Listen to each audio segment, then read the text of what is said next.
Hi Pinki, hi ಪ್ರದೀಪಾ, ಹೇಗಿದ್ದೀರಾ? Hi Rinki, hi Ravi, ಹೇಗಿದ್ದೀರಾ ನೀವು? ನಾವು ಚೆನ್ನಾಗಿದ್ದೀವಿ, ನೀವು ಹೇಗಿದ್ದೀರಾ? ನಾವು ಚೆನ್ನಾಗಿದ್ದೀವಿ ರವಿ. ಏನು ಈ ಕಡೆ ಬಂದಿದ್ದೀರಾ ನೀವಿಬ್ರು? ನಾಳೆ ಸಂಕ್ರಾಂತಿ ಹಬ್ಬ ಅಲ್ವಾ, ಅದಕ್ಕೆ ನಾವು ಸ್ವಲ್ಪ ಕಬ್ಬು ಎಳ್ಳು ಬೆಲ್ಲ ಎಲ್ಲ ನಮ್ಮ ಮಮ್ಮಿ ಮಾರ್ಕೆಟಿಂದ ತೊಗೊಂಬನ್ನಿ ಅಂತ ಹೇಳಿದ್ರು, ಅದಕ್ಕೆ ಹೊರಟಿದ್ದೀವಿ ನಾವು. ಓ ಹೌದಾ, ನಾನು ಕೂಡ ಅದಕ್ಕೆ ಹೊರಟಿದ್ದೆ. ಜೊತೆಗೆ ಪ್ರದೀಪ ನಾನು ಬರ್ತೀನಿ ಅಂದ, ಅದಕ್ಕೆ ಹೊರಟು ನಿಂತಿದ್ದೀವಿ ಇಬ್ಬರು. ಓ ಹಾಗಾದರೆ ನೀವು ಅದಕ್ಕೆ ಹೊರಟಿದ್ದೀರಾ? ಹಾಗಾದರೆ 4 ಜನನೂ ಸೇರಿಬಿಟ್ಟು ಹೋಗಿ ಮಾರ್ಕೆಟ್ಗೆ ಹೋಗಿ ಎಲ್ಲ ತೊಗೊಂಡು ಬಂದ್ಬಿಡೋಣ ಬನ್ನಿ. ಏನು ರಿಂಕಿ, ನಾಳೆ ಸಂಕ್ರಾಂತಿ ಹಬ್ಬ ತುಂಬ ಜೋರಾಗಿ ಮಾಡ್ತಾ ಇದ್ದೀರಾ ಅನಿಸುತ್ತೆ. ಹೌದು ಪಿಂಕಿ, ಸ್ವಲ್ಪ ತಕ್ಕ ಮಟ್ಟಿಗೆ ಮಾಡಬೇಕಲ್ವಾ, ನಾವು ಖುಷಿಯಾಗಿರ್ಬೇಕಲ್ವಾ, ಅದಕ್ಕೆ ಸ್ವಲ್ಪ ಪರವಾಗಿಲ್ಲ ಹಾಗೆ ಮಾಡ್ತಾ ಇದ್ದೀವಿ. ಹೌದಾ, ಹಾಗಿದ್ರೆ 4 ಜನನು ಸೇರ್ಕೊಂಡಿದ್ದೀವಿ. 4 ಜನನು ಮಾರ್ಕೆಟ್ಗೆ ಹೋಗಿ ಕಬ್ಬು ತಗೊಂಡು ಎಲ್ಲಿ ತಗೊಂಡು ಎಲ್ಲ ತಗೊಂಡು ಜೊತೆಗೆ ಪಾನಿಪುರಿ ತಿನ್ಕೊಂಡು. ಹೌದು, ತುಂಬ ಖುಷಿಯಾಗುತ್ತೆ ಪಾನಿಪುರಿ ತಿನ್ನೋಕ್ಕೆ. ನಮ್ಮ ಮನೇಲಂತೂ ಬಿಡೋದೇ ಇಲ್ಲ ತಿನ್ನೋಕ್ಕೆ. ಹೌದು, ಇವನಂತೂ ಯಾವಾಗಲೂ ತಿಂಡಿ ಪೋತಾನೆ ಇವನು. ಸರಿಯಾಗಿ ಹೇಳ್ದೆ ಪಿಂಕಿ, ನಿಜವಾಗ್ಲೂ ಇವ್ನು ತಿಂಡಿ ಪೋತಾನೆ, ಯಾವಾಗಲೂ ತಿನ್ನೋಕೆ ಅಂತಾನೆ ಹೋಗ್ತಾನೆ. ಓ ನಾನು ಒಬ್ಬನೇ ತಿಂತೀನಾ, ನೀವು ಯಾರೂ ತಿನ್ನೋದೇ ಇಲ್ವಾ? ದಿನಾಲೂ ಯಾವಾಗಲೂ ನನಗೆ ಹೇಳ್ತೀರಾ ನೀವು ಮಾತ್ರ ಯಾರೂ ತಿನ್ನೋದೇ ಇಲ್ವಾ? ಆಯಿತು ಕಣೋ ರವಿ, ಬೇಸರ ಮಾಡ್ಕೋಬೇಡ, ಕೋಪ ಮಾಡ್ಕೋಬೇಡ, ನಾವು ಜೊತೆಗಿದ್ದೀವಲ್ವ, 4 ಜನ ಒಟ್ಟಿಗೆ ಹೋಗ್ಬಿಟ್ಟು ನಾವೆಲ್ಲ ತಿನ್ಕೊಂಡು ಬರೋಣ ಬಿಡು, ಅದಕ್ಕೆ ಯಾಕೆ ಬೇಜಾರಾಗ್ತೀಯ? ನೋಡು ರಿಂಕಿ, ಮತ್ತೆ ಇವ್ರು ನಾನೊಬ್ಬನೇ ತಿನ್ನೋ ಥರ ಯಾವಾಗಲೂ ತಿಂಡಿ ಪೋತ ಅಂತ ನನಗೆ ಅಂತಾರೆ ಇವರು.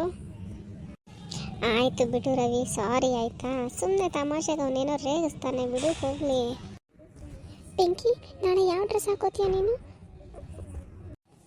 ರಿಂಕಿ, ನಾನು ನಾಳೆ ನಮ್ಮ ಮಮ್ಮಿ ತಂದಿರೋ ಹೊಸ ಫ್ರಾಕ್ ಹಾಕ್ಕೊಳ್ಳೋಣ ಅಂತಿದ್ದೀನಿ ಕಣೆ, ರೆಡ್ ಕಲರು, ತುಂಬ ಚೆನ್ನಾಗಿದೆ ಅನಿಸುತ್ತೆ.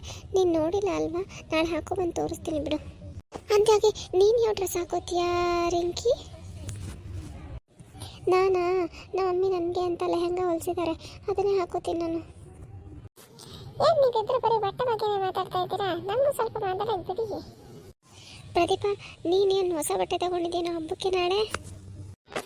ಹ್ಞೂ ಕಣ, ಹೋದ್ಸಲ ಹಬ್ಬಕ್ಕೆ ತಂದಿದ್ದದೇ ಇದೆ, ಅದನ್ನು ಹಾಕೋತೀನಿ. ಮತ್ತೆ ಬಟ್ಟೆ ಕೇಳಿದ್ರೆ ನಮ್ಮಪ್ಪ ಹೊಡಿತಾರಷ್ಟೇ. ನೀನು ಹೊಸ ಬಟ್ಟೆ ತಗೊಂಡಿದ್ಯಾ? ನಿಮ್ಮ ಮನೇಲಿ ಹೊಸ ಬಟ್ಟೆ ತಂದು ಕೊಟ್ಟಿದ್ದಾರಾ ನಿಮಗೆ? ಹಾಂ ಪ್ರದೀಪ, ನಮ್ಮ ಮನೇಲಿ ನಮ್ಮಪ್ಪ ಮೊನ್ನೆ ಸಂತೆಗೆ ಹೋಗಿದ್ರಲ್ಲ, ಆವಾಗ ಒಂದೊಳ್ಳೆ ಹೊಸ ಬಟ್ಟೆ ನೋಡಿದ್ರಂತೆ, ಚೆನ್ನಾಗಿದೆ ಅಂತ ತೊಗೊಂಬಂದಿದ್ದಾರೆ, ಅದೇ ಹಾಕ್ಕೊತೀನಿ ಕಣ ನಾನು. ರಿಂಕಿ, ನಾಳೆ ಹೊಸ ಬಟ್ಟೆ ಹಾಕ್ಕೊಂಡು ಹೇಳ್ಬಿರಕ್ಕೆ ಬರ್ತೀಯ ನೀನು? ಹೌದು ಪಿಂಕಿ, ನಾನು ಹೊಸ ಬಟ್ಟೆ ಹಾಕ್ಕೊಂಡು ರೆಡಿಯಾಗಿ ಕರೆಕ್ಟಾಗಿ ನಿನಗೆ ಹೇಳ್ತೀನಿ, ಆವಾಗ ನೀನು ರೆಡಿಯಾಗಿರು, ಇಬ್ಬರು ಎಲ್ಲರ ಮನೆಗೂ ಹೋಗ್ಬಿಟ್ಟು ಹೇಳ್ಬಿರಕ್ಕೆ ಹೋಗೋಣ ಜೊತೆಗೆ, ಆಯಿತಾ? ಆಯಿತು ರಿಂಕಿ, ಹಾಗೆ ಮಾಡೋಣ, ಇಬ್ಬರು ಜೊತೆಗೆ ಹೋಗಿ ಎಲ್ಲರ ಮನೆಗೆ ಹೋಗಿ ಎಲ್ಲರಿಗೂ ಎಳ್ಳು ಬೆಲ್ಲ ಕೊಟ್ಬಿಟ್ಟು ಎಲ್ಲರಿಗೂ ಸುಖ ಶಾಂತಿಯನ್ನು ಬಯಸಿ ಬರೋಣ. ಓ, ನಮ್ಮನ್ನೆಲ್ಲ ಬಿಟ್ಟು ನೀವಿಬ್ಬರೇ ಹೋಗ್ತೀರಾ? ನಾವೆಲ್ಲ ಏನು ಮಾಡಿದ್ದೀವಿ, ನಮ್ಮನ್ನು ಕರ್ಕೊಂಡು ಹೋಗಲ್ವಾ ನಿಮ್ಮ ಜೊತೆಗೆ? ಹೇ ಪ್ರದೀಪ, ಹೆಣ್ಮಕ್ಳು ಅಷ್ಟೇ ಕಣೋ ಎಳ್ಳು ಬೆಲ್ಲ ಬೇರಕ್ಕೆ ಅವ್ರ ಮನೆಗೆ ಹೋಗೋದು, ಗಂಡು ಮಕ್ಕಳು ನೀವೆಲ್ಲ ಯಾಕ್ರೋ ಬರ್ತೀರಾ? ಓ ಹಾಗಾ, ನಾವೆಲ್ಲ ಬರಬಾರ್ದಾ?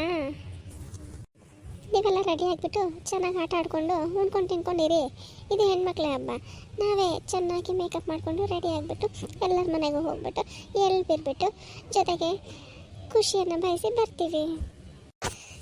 ಸರಿ, ಹೀಗೆ ಮಾತಾಡ್ತಾ ನಿಂತ್ಕೊಂಡಿರ್ತೀರಾ ಅಥವಾ ಇನ್ನು ಬರ್ತೀರಾ ಇನ್ನು? ಪಿಂಕಿ, ಟೈಮ್ ಆಗ್ತಾ ಇದೆ, ಬೇಗ ಹೋಗ್ಬಿಟ್ಟು ಬೇಗ ಬರಬೇಕು, ಸಂಜೆ ಆದರೆ ಮತ್ತೆ ಮನೇಲಿ ಸುಮ್ಮನೆ ಬೈತಾರೆ, ಬೈಸ್ಕೊಳಕ್ಕಾಗೋದಿಲ್ಲ ನಮಗೆ. ಬನ್ನಿ ಹೋಗೋಣ, ಎಲ್ಲರೂ ಸಂತೆಗೆ ಹೋಗ್ಬಿಟ್ಟು ಏನೇನು ಬೇಕು ಎಲ್ಲ ತೊಗೊಂಡು ಬರೋಣ. ಸರಿ ನಡೀರಪ್ಪ, ಹಾಗೆ ಹೋಗ್ಬಿಟ್ಟು ಪ್ರದೀಪಂಗೆ ಮತ್ತು ರವಿಗೆ ಏನು ಇಷ್ಟ ಅದನ್ನು ಪಾನಿಪುರಿ ತಿನ್ಕೊಂಡು ಹಾಗೆ ಎಲ್ಲ ತಗೊಂಡು ಬಂದ್ಬಿಡೋಣ ಬೇಗ.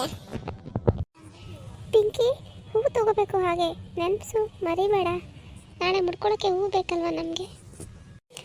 ಹೌದೌದು, ಅದೇ ಮೇಯ್ನ್ ಇಂಪಾರ್ಟೆಂಟು, ಹೂವು ಇಲ್ಲ ಅಂದರೆ ಹೆಣ್ಮಕ್ಳಿಗೆ ಆಗೋದೇ ಇಲ್ಲ, ಹೂವು ಬೇಕೇ ಬೇಕು.